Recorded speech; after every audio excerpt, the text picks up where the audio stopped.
مقبره کوروش در حال و هوای 2584 سال بعد از حکومت او. توی این قسمت با سهراب تور لیدر باسوادمون به تک تک نقاط پاسارگاد سر میزنیم.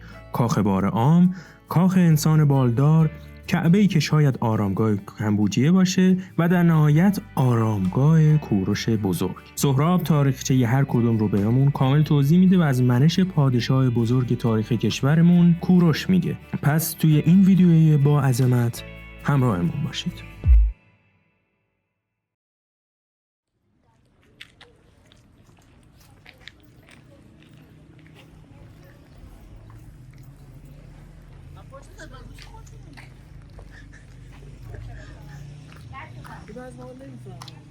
آره میزنه.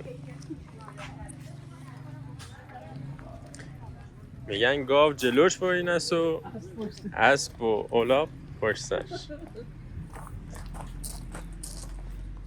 قرار بریم یکی از شگفت‌انگیزترین جای دنیا. کجا؟ اولین پایتخت هخامنشیان، پاسارگاد.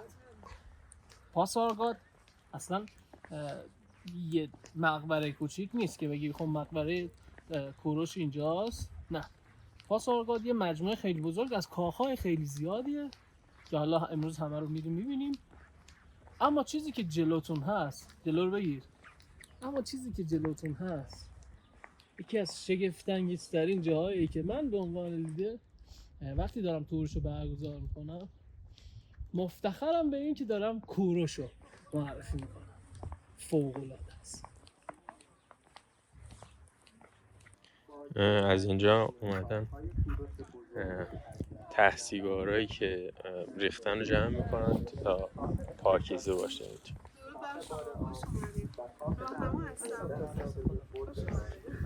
واسه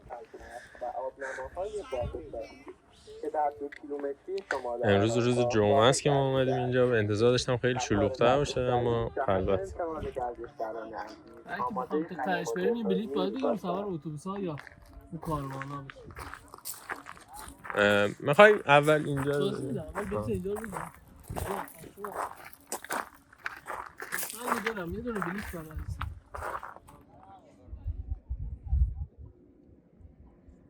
بازدید از مپ بار آن و کاخ دروازه به علاوه برج سنگی و استحکامات پایتخت و آبنماهای باغ‌شاهی که در 2 کیلومتری شمال آرامگاه واقع است.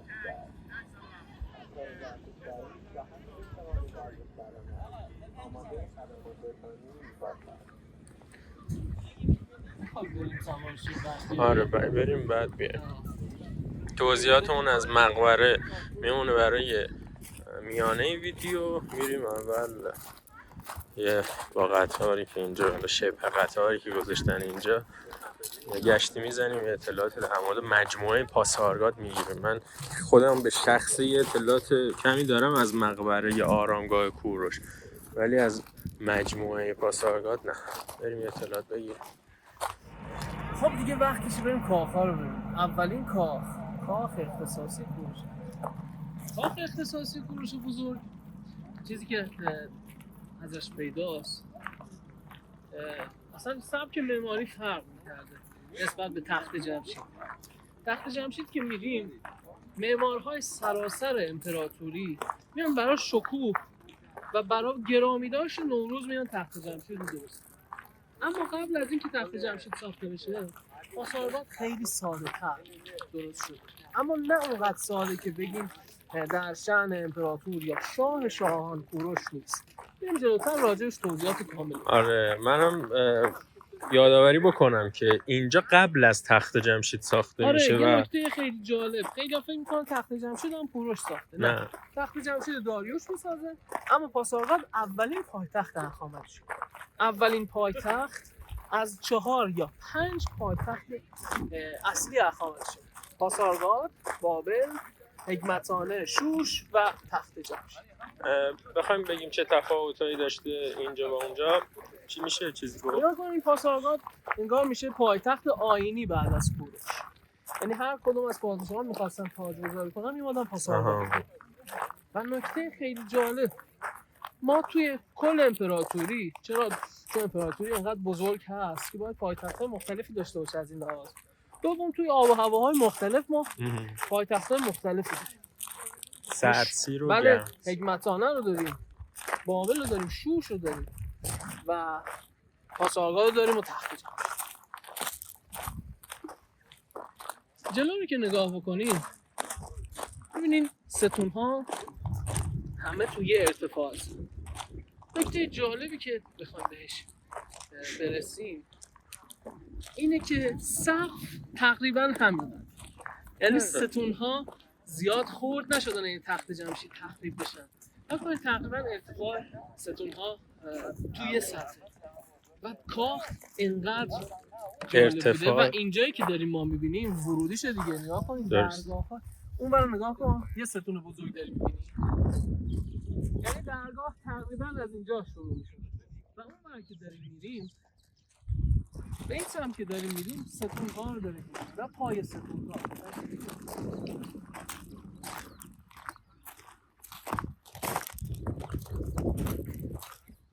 نسبت به تخت جمشید خیلی مقایسهش کن. تخت جمشید ستون‌ها یک بارچه و ارتفاع بلنده اما ارتفاع اینا کوتاه. من فکر کردم تخریب شده. یعنی ما اول فکر می‌کردیم تخریب شده، اما نگاه که می‌کنیم ستون‌ها تقریبا همه توی یه سطح هستن دیگه و پای ستون‌ها به صورت مکعب مستطیله. مکعب مستطیل رو که نگاه بکنیم توی توی تخت جمشید هم که بریم می‌بینیم معماری تغییر کرده، از پای ستون‌های مربع شکل و مستطیل شکل تبدیل شده به دایره شکل.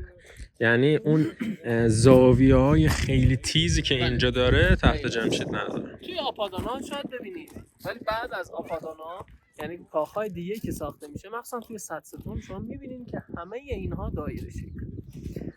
پای ستون‌ها رو که نگاه می‌کنید از سنگ مشکی دارید. انگار سنگ مشکی رو می‌بینید. آره الان توسیه. آره الان که رنگش رفته دیگه. اما سنگ‌های مشکی اینا خودش خیلی نکته جالبیه. ما توی تخت جمشید هم سنگ سیاه رنگ داریم. اینا از معدن توی سنگ تخت جمشید از سنگ سیاه تخت جمشید از معدن مجدآباد نزدیک تخت جمشید حدود 50 کیلومتری تخت جمشید آورده شده. اما اینا رو نگاه بکنید خیلی نکته جالبی داره.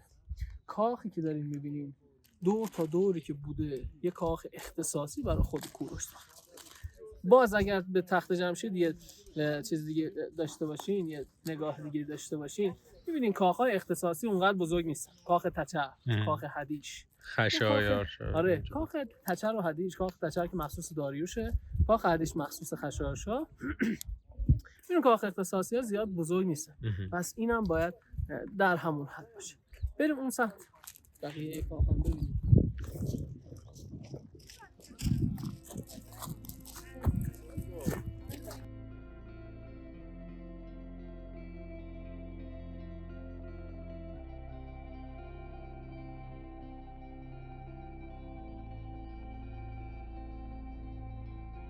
اون بهت نشون دادم پاهایی که داری میبینی پاهای انسان نیست. نگاه کن، دقت کن. سم داره. سم داره. طرف ماهیه. میبینی؟ فلس داره. این داره چی رو نشون میده؟ کسی که داره از اینجا حفاظت میکنه کسی ماورای انسانه. درسته؟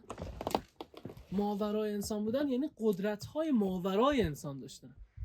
پس صرفا این قضیه ثابت میکنه امپراتوری داره تحت نظر یه نفر دیگه محافظت میشه. خیلی اینو چیز میکنه، ثابت میکنه. اما کی؟ بریم اونور بدنشون.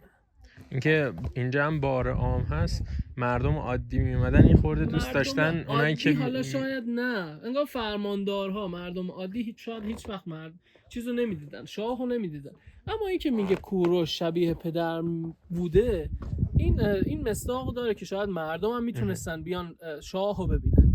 پس کاخ بارعام صرفا جایی نیست که مردم بتونن بیان، اما چون کوروش فردی بوده که مردم خیلی دوستش داشتن، شاید اینجا جایی بوده که کوروش هم میتونسته مردم میتونستن کوروش رو ببینن.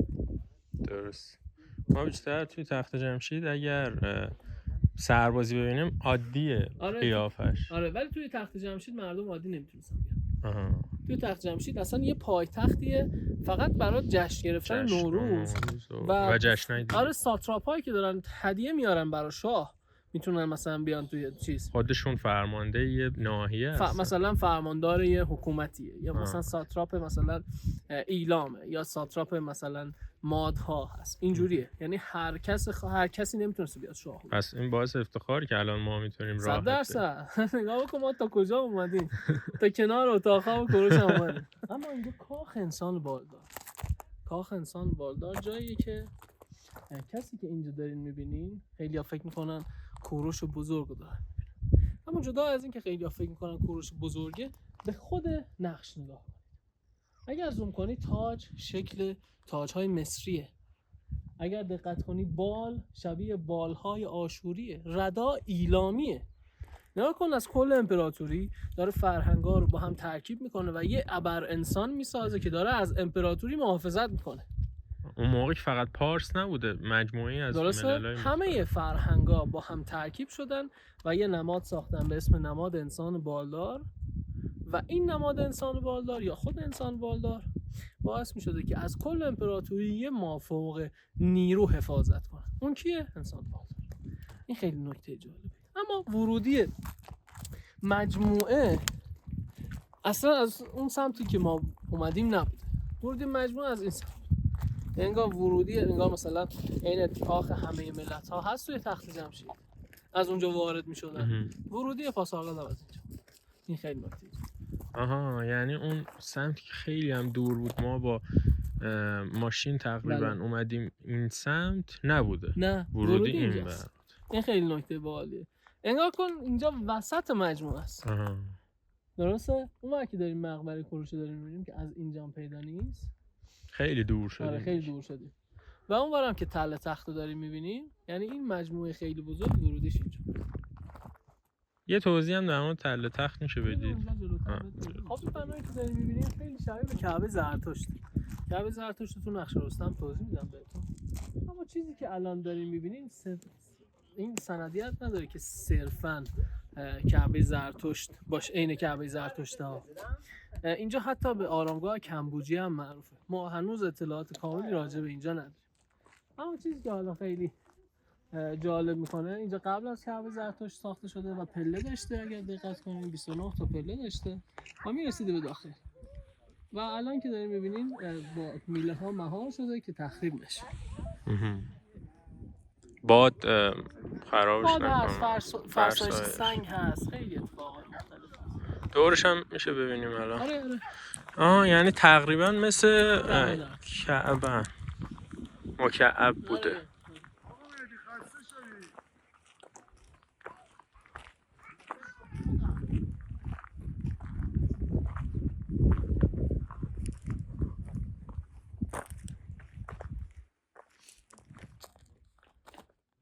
آخرین نقطه مجموع پاسارگاد، یعنی از این برم که دیگه نگاه بکنید فنس کشیدن نمیتونیم بریم اونورتر. تله تخت یه نوع استحکامات آخرین نقطه مجموعه هست. این چیزی که دارین میبینین اون سوراخ هایی که دقت بکنین اینا سرب بوده. سرب برای چی؟ برای اینکه خشکچینایی که دارن اینجا نگه میدارن، خشکچین چیه؟ انگار نمای سنگی که اینا رو هم گذاشتن روی هم وایسه دیگه، وسطش مساله نمیزدن، اینا رو کنارش میذاشتن، سرب میذاشتن و بعد تو دوره صفویه سربا ذوب شده و به عنوان تیر تفنگ استفاده شده. آخرین نقطه استحکامات مجموعه هست. بعضیا حتی نظریه دارن که اینجا شاید زندان هم میتونه باشه که هنوز چیزی به اون صورت ثابت نشده. به دیدبانی هم آره یه نوع دیدبانی. آره هنوز کامل 100% معلوم نیست که، ولی خب این استحکامات چیز که 100% که بگیم خب استفاده دقیقش ممکنه توی تاریخ استفادهش فرق کرده باشه. درست. اینم از انتهای مجموعه پاسارگاد. اما کوروش شاه شاهان، مقبره‌ای که داریم می‌بینید مقبره‌ای هست که همون حدودای شاید زندگی خود کوروش ساخته شده. کوروش وقتی کشته میشه توی جنگ با سکاها آورده میشه اینجا، اما سندیتی نداره، شاید مثلا قطعیتی نداریم که دقیقاً خود کوروش آورده شده باشه اینجا. اما اینجا به عنوان نشانی از کوروش و پایتخت همیشگی هخامنشیان پاسارگاد اینجا درست شد. نکته‌ای که دارین دقت می‌کنید الان در حال مرمته و داره مرمت میشه. اما نکته خیلی جالب دور تا دور اینجا اگر دقت کنید به اینجا دور تا دور اینجا عین کاخ بوده، یعنی ستون‌هایی دور تا دور بوده. بعد سقفش توی عکس‌های قدیمی اگر دقت بکنید این جهانگردایی که اومدن عکسایی که گذاشتن اینجا خیلی معلوم بوده که اینجا دور تا دور ستون بوده. و بعد توی خود مقبره ما علایمی داریم می‌بینیم از کتیبه هایی که به خط عربی نوشته شده. اینجا زمانی به مسجد تبدیل میشه. چرا؟ توی دوره اتابکان توی حدوداً 700 یا 800 سال پیش توی زمان سعدی تقریباً پادشاهی که توی شیراز داشته حکومت می‌کرده اینجا رو تبدیل به مسجد می‌کنه. خیلی نکته عجیبه. اگر به اونجا هم دقت کنین یه سنگ چین و یه خشک چین هست.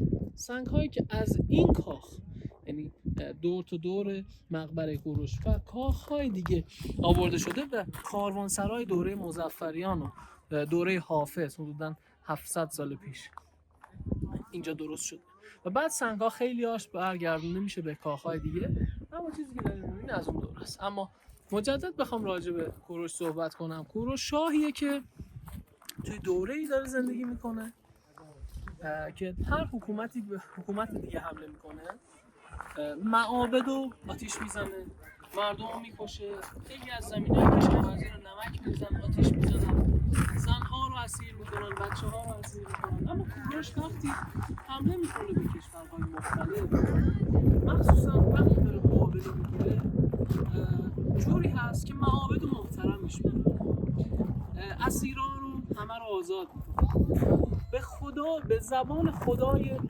بابل صحبت میکنه و کتیبه حقوق بشری که الان توی موزه بریتیش موزیم هست داره چی رو میگه؟